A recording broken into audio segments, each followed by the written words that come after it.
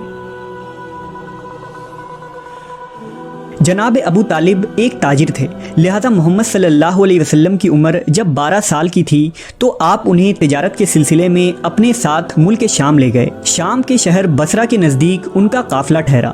روایت ہے کہ جس جگہ ان کے کارواں نے پڑاؤ ڈالا وہاں بحیرہ نامی ایک راہب رہتا تھا۔